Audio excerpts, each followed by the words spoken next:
Ilang vlogger ho dyan. Salita ng salita, tira ng tira sa gobyerno, lalo na po yung isa dyan sa Amerika na babae.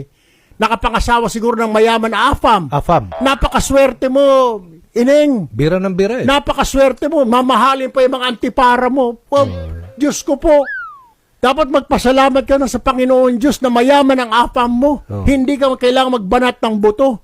Daldal ka ng daldal, comment ka ng comment, mga pulburonic, mga ahas na puti. Why don't you come home? Tama.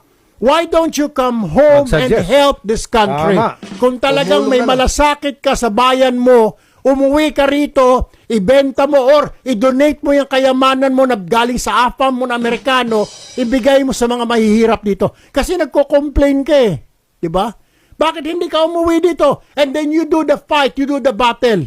Ay, hindi niya magawa yan. Takot yan sa Pilipinas pag gumawa ng kung ano. Kasi comment siya ng comment. Or ma'am, sa Amerika siya baka po pwede ma'am sa 2020, ikaw kaya tumakbo na pagkapangulo. Ikaw na lang kaya. You run as President po of the Republic. Okay, Speaker. Or yung isa yung or Corneg, gusto niyo ho tumakbo kay senador or congressman, kayo ho mag-speaker.